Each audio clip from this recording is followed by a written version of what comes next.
Dans un monde où la religion décline, une nouvelle quête spirituelle est en train de naître. Mais pas là où on l'attendait. Plus besoin de prières dans les temples ou des méditations solitaires. Non, c'est fini ça. Aujourd'hui, c'est sur les réseaux sociaux que se joue la nouvelle spiritualité. Entre tests de personnalité, astrologie, gourou 2.0 et médecine alternative, Internet est devenu un immense terrain de jeu pour ceux qui veulent comprendre leur existence ou en profiter pour manipuler les autres. Mais derrière ces tendances de bien-être se cachent aussi des dérives plus sombres. Aujourd'hui, on plonge ensemble dans cette enquête sur la spiritualité en 2025. C'est que la France le considère aujourd'hui comme le gourou d'une secte dangereuse. Et où t'as des clients qui viennent te voir et qui te disent merci, t'as changé ma vie. On a découvert une nouvelle approche de la médecine. C'est extrêmement spirituel.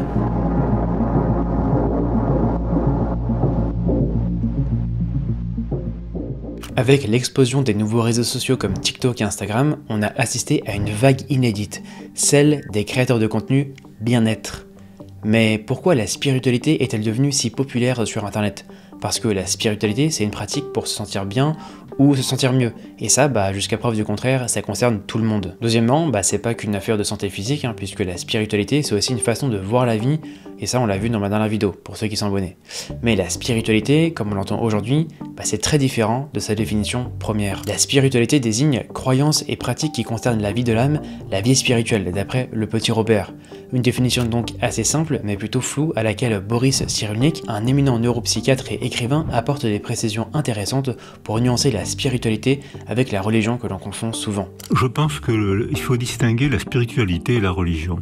La spiritualité, c'est un sentiment intense, intime, une intime conviction, alors que la religion, c'est culturel, c'est-à-dire que chaque culture donne forme à cette croyance selon la culture, selon l'accent, c'est une philosophie, c'est un Dieu tolérant, c'est un Dieu autoritaire, donc il prend des formes différentes. Donc si la religion, elle est culturelle comme on l'a compris, et se déroule sous un dogme, donc des pratiques, des coutumes et un ordre qu'il faut suivre, la spiritualité c'est plus une conviction intime sur ce qu'est la vie et comment nous voyons cette dernière. Alors personnellement, la spiritualité c'est quelque chose qui m'a toujours intéressé et j'ai l'impression aussi que c'est le cas de beaucoup de gens aujourd'hui qui s'intéressent davantage à cette notion. Et ça s'explique par plusieurs facteurs. Le tout premier, c'est le déclin de la religion, et notamment christianique en France. C'est ce que présente un rapport de l'INSEE appelé la diversité religieuse en France, transmission intergénérationnelle et pratique selon les origines, où l'on observe que sur une période de 10 ans, donc entre 2009 et 2019, il y a plus de 8% de personnes qui déclarent ne pas avoir de religion, avec une baisse notamment chez les chrétiens. Au total, ce sont 51%, soit plus de la moitié de la population interrogée, donc de 18 à 59 ans en France métropolitaine dans l'étude, qui se déclarent ne pas avoir de religion. Donc si la spiritualité attire autant, c'est parce qu'elle promet des réponses simples aux questions complexes auxquelles la religion répond peut-être avec plus de nuances. Et justement, quoi de plus simple qu'un test en ligne pour savoir qui on est vraiment?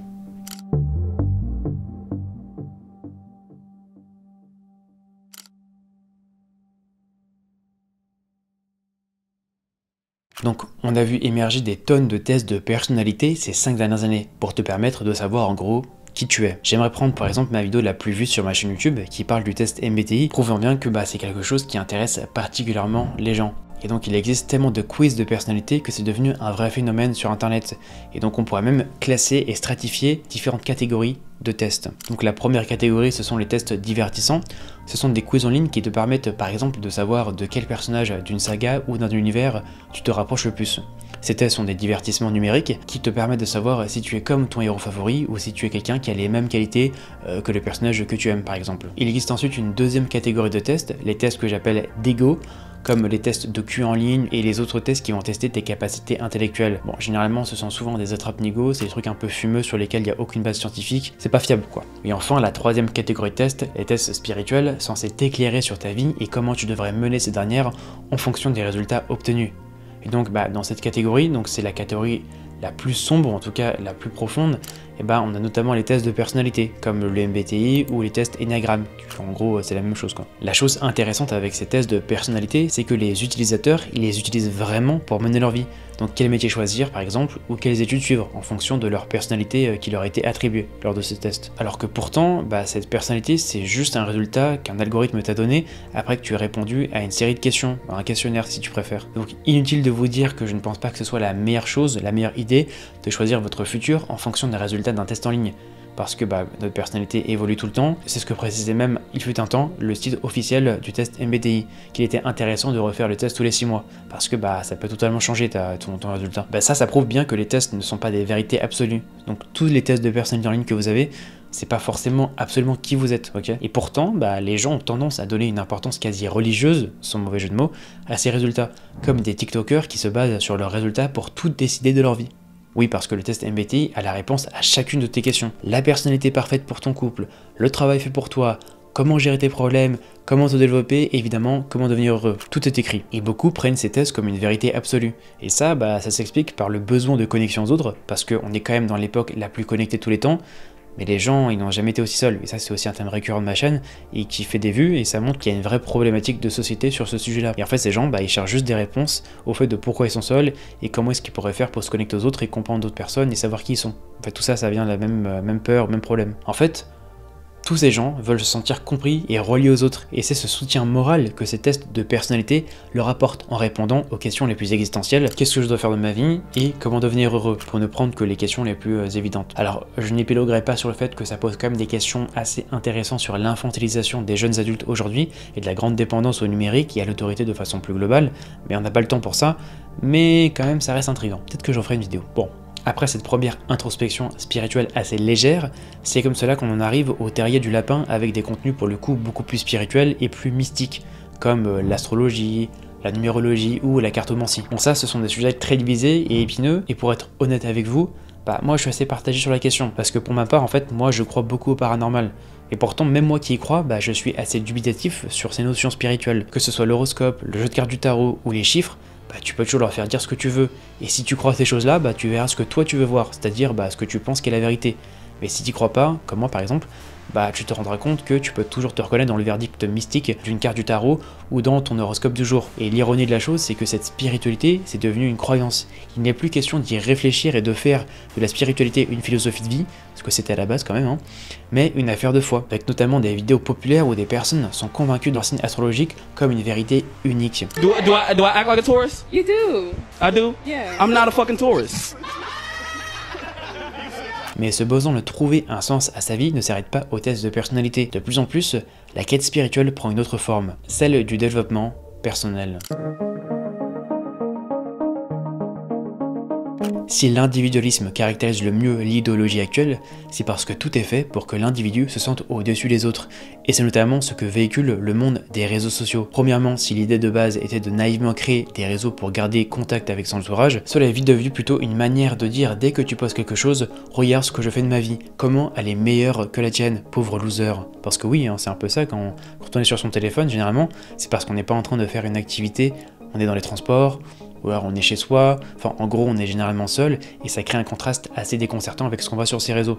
Bon après, tu me diras aujourd'hui, sortir son téléphone c'est tellement devenu vital que parfois on est même avec des gens ou dans un cadre agréable, on est quand même rivé sur son écran. Donc bon, d'un autre côté, c'est intéressant de regarder les productions culturelles qui s'abreuvent littéralement de l'époque, comme la série Squid Game, où il est littéralement question d'un personnage qui assoit sa domination sur les autres en survivant à un jeu de la mort. À la fin de la première saison, on est bien d'accord que symboliquement, le héros est constamment juché sur une montagne de cadavres. On pourrait tout aussi bien citer le manga Blue Lock, une sorte de battle royale où les protagonistes s'affrontent sur différentes épreuves footballistiques dans une sorte de complexe sportif militaire secret pour créer la nouvelle équipe de monstres prêts à asseoir leur domination sur la prochaine Coupe du Monde. Et des exemples comme ça, j'en ai plein, sur différents médiums même, comme celui du jeu vidéo, avec la création de jeux Battle Royale, qui également a eu sa grande époque entre 2016 et 2023, je dirais environ, où le dernier survivant du jeu gagne la partie. Donc tout ça, ça n'existe que parce que c'est la tendance sociétale, tout simplement. C'est donc dans ce contexte de supériorité et de jouissance dans l'écrasement de l'autre que le développement personnel a pris de l'ampleur. Le développement personnel, c'est un courant de pensée qui t'aiderait à révolutionner ta vie pour libérer ton potentiel, donc améliorer tes capacités physiques et mentales pour atteindre tes rêves et donc in fine évidemment toujours la même chose, devenir heureux. Avec une proposition si séduisante, c'est compliqué de ne pas s'y intéresser. Et c'est comme cela que ces contenus, ils ont pullulé sur internet ces 10 dernières années, avec des coachs reconnus comme experts en développement personnel ou life coach, carrément des coachs de vie. Si certaines vidéos sont plutôt intéressantes et bienveillantes avec des conseils pratiques sur l'alimentation, le sport ou le sommeil, on a aussi des conseils sur les études également ou le travail. Mais c'est plutôt la partie sombre de cette mouvance qui reste la plus connue. Celle qui finalement refuse l'ordinaire et impose aux spectateurs une vie extraordinaire avec des accomplissements exceptionnels. Parce que oui, c'était pas directement ce qu'ils vous disent ces coachs, mais pour eux, en tout cas pour certains d'entre eux, tout le monde devrait avoir la même vie qu'eux, c'est-à-dire la vie parfaite, couronnée de succès, à 1000 à l'heure. Enfin, ça c'est ce qu'ils vous prétendent. Bon, si l'idée de base de motiver une audience à se dépasser, c'est plutôt louable, qu'on en convienne évidemment, c'est cependant autre chose que de réprimer les gens ayant une vie banale et de les ridiculiser. Franck Nicolas, coach en développement personnel, est une personne sulfureuse.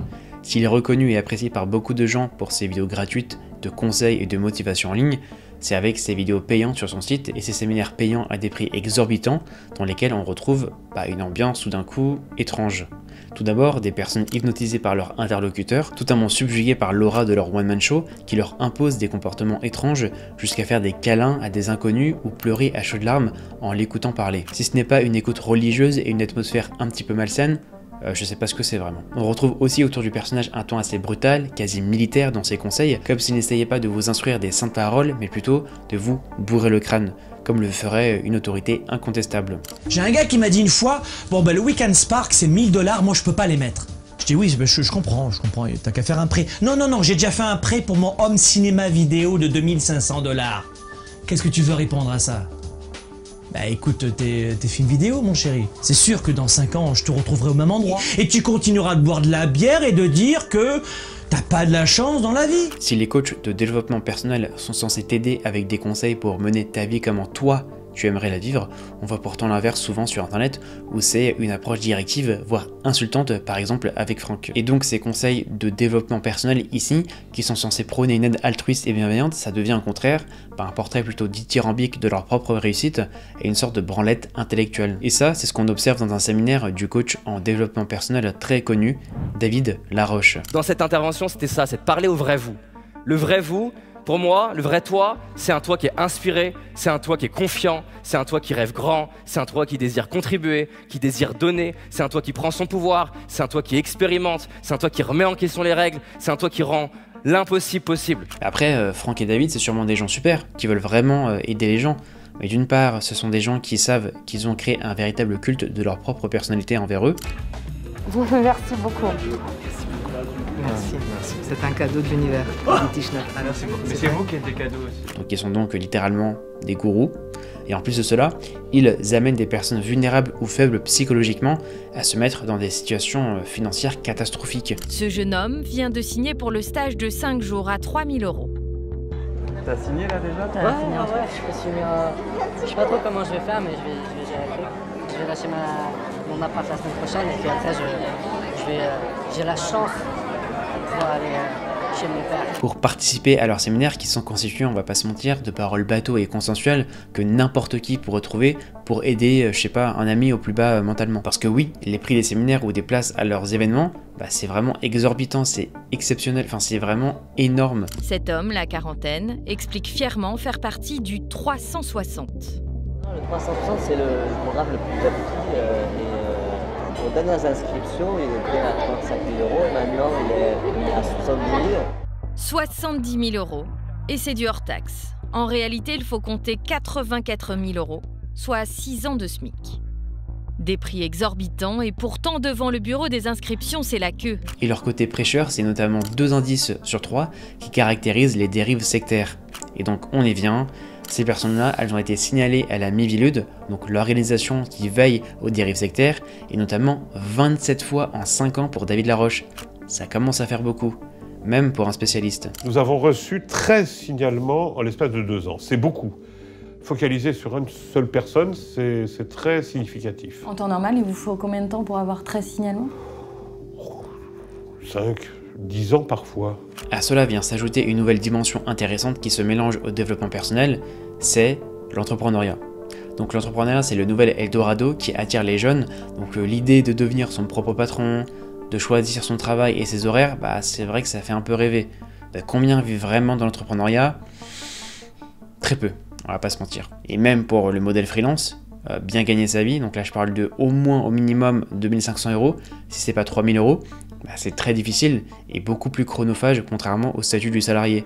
Donc c'est pas forcément un choix tout le temps intéressant, à moins d'avoir une allergie à l'autorité et d'avoir une passion religieuse, sans mauvais jeu de mots, pour un domaine en particulier. Et pourtant, les entrepreneurs à succès confondent leur propre identité et se prennent pour des coachs qui sont à la limite de vous tourner en dérision, de vous culpabiliser si vous ne réussissez pas comme eux. Et donc, si vous ne réussissez pas, en fait, vous et seulement vous êtes responsable. En tout cas, c'est ce qu'ils disent souvent dans leurs vidéos. Mais cette quête de dépassement de soi, de développement personnel, c'est aussi pour beaucoup une réponse à la question principale de la vie d'un être humain. Pourquoi est-ce que je suis ici, en vie? Donc, si les tests de personnalité qu'on a vus en début de la vidéo, ça sert en premier lieu à te découvrir, à répondre à la question de qui es-tu ou qui suis-je, les coachs, eux, te dictent quoi faire pour accomplir et réussir ta vie en gros. Ils répondent au comment tu fais cela. Et à côté de la psychologie et du développement personnel, il y a une autre branche de la spiritualité qui explose, celle des médecines alternatives, qui répondent au pourquoi toi en tant qu'être humain tu es sur cette planète et le sens mystique derrière. Mais entre véritables pratiques vertueuses et arnaques grossières, difficile de faire la différence. Donc après avoir vu qu'Internet a permis de faire émerger la spiritualité avec des tests de personnalité, puis en mettant en avant les tests de croyance dans le paranormal, c'est maintenant le monde des énergies qu'il nous faut enquêter. Là, on rentre vraiment dans les dernières abysses de la face submersible de l'iceberg, avec des contenus très dérangeants. On va commencer par parler des médecines alternatives. Bon, les médecines alternatives, c'est un vaste débat, il y a des gens qui y croient, d'autres qui n'y croient pas. Moi, par exemple, je connais des gens dont c'est la profession et qui soignent vraiment des gens, mais ils subissent toujours un doute chez moi, cette question de l'effet placebo. À savoir, est-ce que ces patients vont mieux parce qu'ils pensent que ces médecines alternatives leur font du bien, ou est-ce que ça marche vraiment?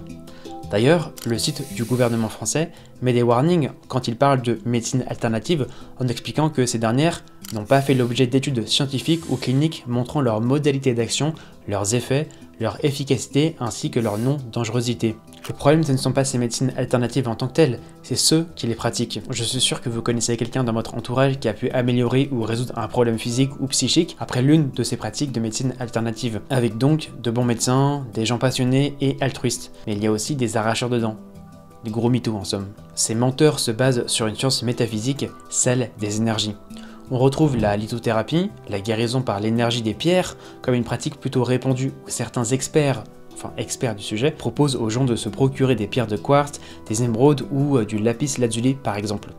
Inutile de vous dire qu'aucune étude sérieuse ne prouve son efficacité et que cela a au contraire été démenti dans une étude sur le sujet par Chris French en 2001, un psychologue britannique. Vous avez la source en description. En fait, encore une fois, pour beaucoup de ces médecines alternatives, ça repose sur une croyance dont les charlatans s'abreuvent pour en faire un commerce bien juteux, et qui évidemment sait aussi s'adapter à son époque. Les nouveaux produits bien-être qui vous protégeraient des ondes produits par nos appareils électroniques. C'est ce que propose par exemple ce site internet qui vous recommande très fortement d'utiliser une pyramide orgonite homme à sphère améthyste pour clarifier l'esprit, pour l'amener à plus de concentration et de créativité.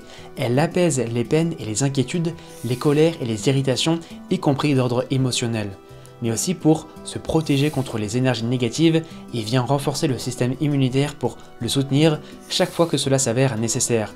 Sur le plan physique, il tonifie les poumons et le cœur. Pratique tout ça dis donc, hein. Et vous savez quoi? Le problème il est double. Si on est libre de croire à ces histoires, peut-être que ça peut encore une fois être un bon placebo, mais ça vous délivre pas du vrai problème de savoir quelle est la cause biologique ou scientifique de votre souffrance, ce qui vous laisse dans une certaine incertitude permanente et qui vous laisse débourser votre argent. Vous l'aurez compris, ça dépend de quoi on parle, mais généralement les médecines alternatives, c'est souvent de l'arnaque. Évidemment, les fautifs, ce sont surtout les personnes malhonnêtes qui abusent de la faiblesse d'autres pour leur vendre des objets, des pratiques complètement fausses. On dirait presque des canulars tellement c'est abusé. Non mais franchement, regardez-moi ça. Un canon énergétique qui vous protégerait des ondes et énergies négatives pour quasiment 100 €. 100 balles ce truc, et qui permettrait de, je cite, limiter les effets néfastes des ondes électromagnétiques dans l'ensemble de votre espace pour créer un espace harmonieux et propice au bien-être. Mais comme on dit, plus c'est gros, plus ça passe. Dans ces cas-là, autant faire des pratiques vraiment spirituelles qui ont des milliers d'années, genre, je sais pas moi, le Feng Shui, parce que c'est exactement pareil.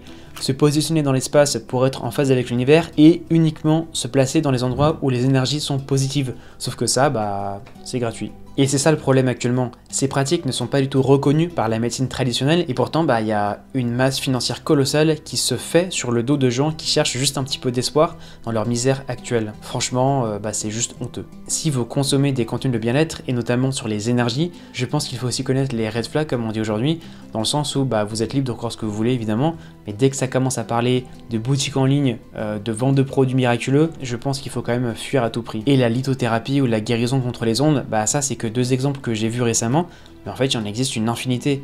Il y a par exemple le moringa, un produit naturel et prétendu miracle pour les gens qui aimeraient prendre 10 cm en un mois. J'ai vu évidemment des tonnes de commentaires de gens qui disent avoir pris des dizaines de centimètres en un mois.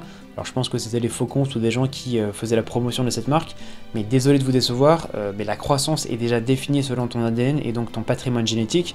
Il peut y avoir des facteurs extérieurs comme la pratique sportive qui peuvent t'aider à gagner 1 ou 3 cm selon la période dans laquelle tu fais, genre ta croissance.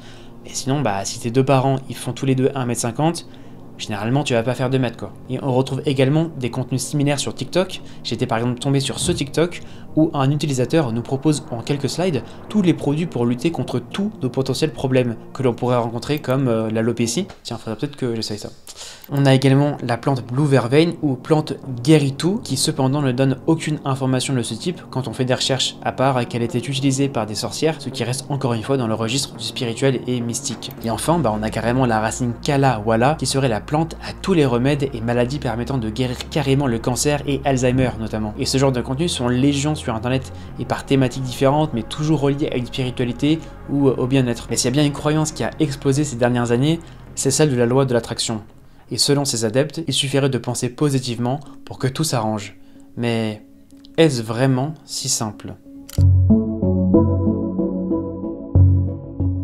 Si on récapitule ce qu'on a vu, la spiritualité c'est donc un moyen pour essayer de s'affranchir de ses souffrances et de trouver des réponses à des questionnements. C'est aussi une notion très floue et malléable qui a permis à beaucoup de gens de raconter des élucubrations et d'inventer des propriétés mystérieuses et mystiques à des objets ou à des plantes. Mais l'argument de cette énergie métaphysique, ça permet aussi de pouvoir à partir de rien, de créer une nouvelle religion, une nouvelle secte en fait, la loi de l'attraction.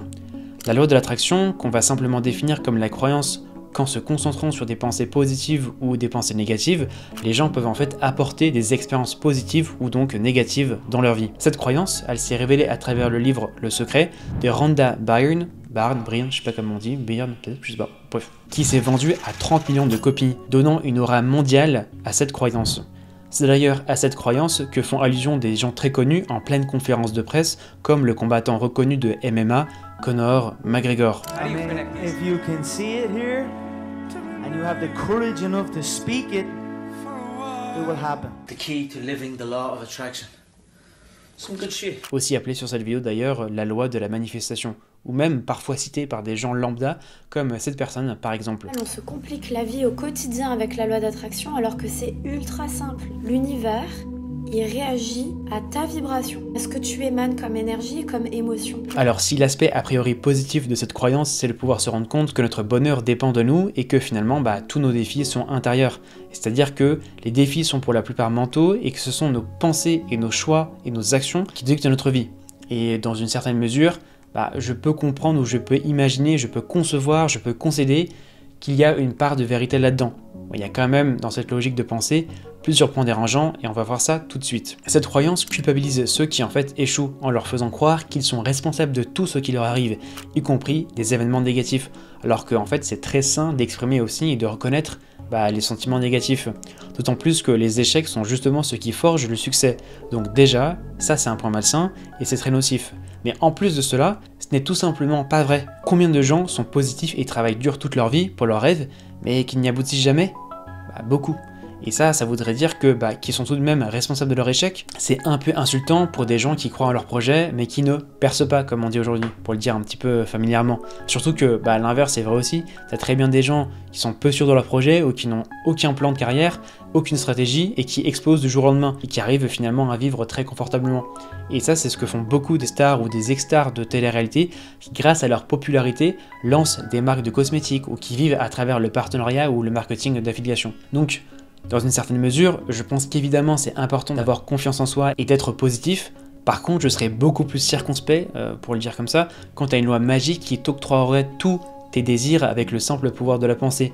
sinon ça ferait belle lurette qu'on n'aurait plus besoin de la médecine pour soigner les cancers par exemple. Et pourtant, bien que la loi de l'attraction soit une nouvelle sorte de secte moderne, où toutes les preuves scientifiques vont à l'encontre de cette théorie, n'ayant aucune relation de cause à effet, sa portée ne cesse de grandir. Et c'est compliqué de lutter contre cette désinformation et de briser ces croyances quand les créateurs de contenu font l'apologie de l'énergétique, de l'ésotérisme, comme étant indissociable de la science, renforçant donc l'importance des contenus spirituels en ligne, comme McFly qui a 7 millions d'abonnés. La science et la spiritualité, c'est pas séparé. Faut arrêter de les séparer. C'est hyper connecté en fait. En gros, d'un point de vue quantique, tout n'est que vibration. C'est-à-dire que plus tu zoomes, plus tu descends, t'as les cellules, t'as les atomes, t'as le centre des atomes, t'as les trucs. Alors j'ai pas les termes non plus, ça va.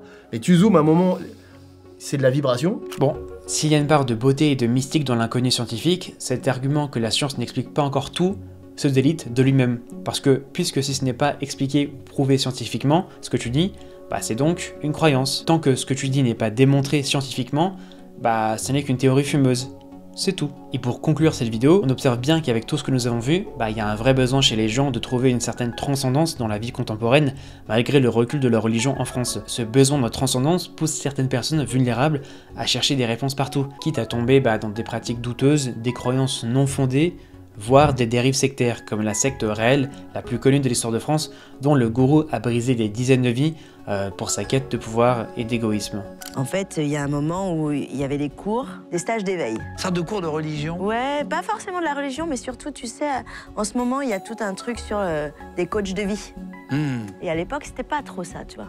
Donc moi j'appelle ça maintenant des stages de coach de vie. Donc ce qui devait à la base être une quête de sens et d'épanouissement personnel devient parfois un piège, exploitant la vulnérabilité de ceux qui cherchent simplement à mieux vivre et à devenir heureux. Finalement, la spiritualité moderne, c'est quoi?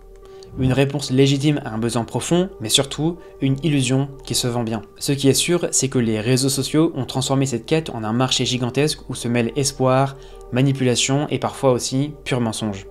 Alors, avant de chercher un guide spirituel sur TikTok ou sur les réseaux, posez-vous cette question. Et si la seule vraie réponse, c'était d'apprendre à penser par soi-même et de trouver vous, comment vous voyez la vie et de faire ce qui vous rend heureux. Merci d'avoir regardé cette vidéo, n'oubliez pas d'activer la cloche pour ne rater aucune vidéo, également liker et commenter pour référencer cette vidéo si elle vous a plu. En attendant, je vous recommande cette vidéo sur les personnages non joueurs qui complètent parfaitement la vidéo que vous venez de voir. Sur ce, à très vite, c'était Ken Kazma.